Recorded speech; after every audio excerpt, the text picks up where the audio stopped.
Well, could there be trouble brewing inside the White House? Vice President Joe Biden is reportedly, quote, ticked off at the way the president forced out Defense Secretary Chuck Hagel. That's certainly a far cry from the appearance that you normally put up.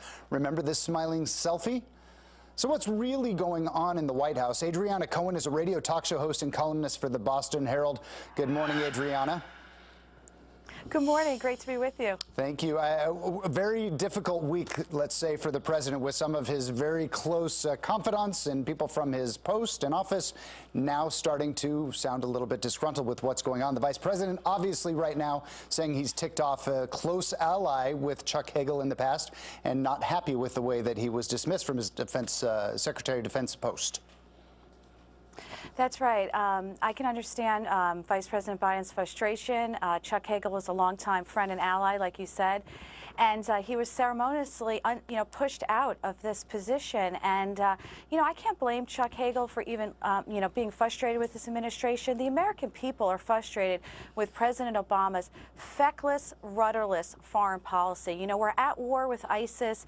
The Iran nuke talks are failing. Russia, it continues to be aggressive. There's a lot of things going wrong with this foreign policy, and it must be a very tough job. I think President Obama is actually going to have a hard time restaffing this position for someone. I mean, they're walking into a mess, basically. Yeah, they are. And when you think of Gates and Panetta, who both left or were dismissed, possibly, and eventually came out and wrote some pretty damning things about the president, what do you think we might hear from Hagel in the next weeks or year or two?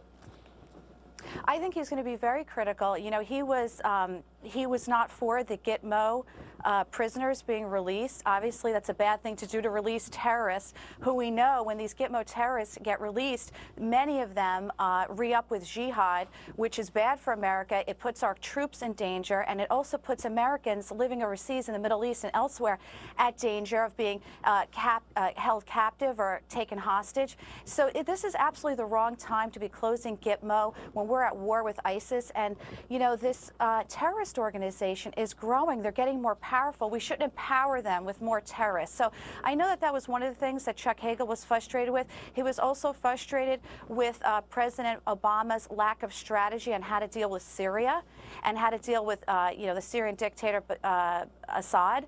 And then, we see President Obama still doesn't have a clear-cut strategy on how to win the war with ISIS. And if he has one, he's certainly not articulating it to Congress, his inner chambers, or the American people.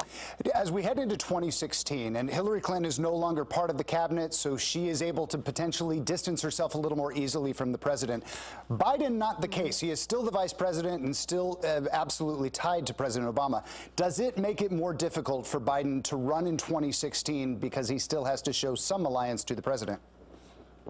Absolutely. I think it's going to be virtually impossible for him, to be honest. If I were him, I wouldn't even run, because there's no way that he can separate himself from this disastrous presidency. This is a presidency that has been plagued in scandals, controversy, a failed domestic and foreign policy. And so Vice President Biden, like it or not, is tethered to that. And so he can't remove himself from it. So I think the only Democrat that has a chance, a shot at the White House in 2016 is someone who is more of an outsider, who can separate themselves from President Obama.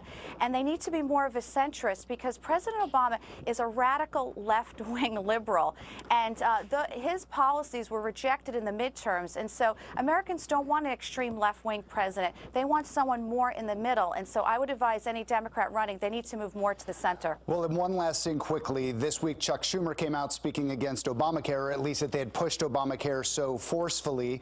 Is that possibly what's happening in his case? Exactly. He's obviously, with that speech, he's trying to tether ties to President Obama. He's moving away.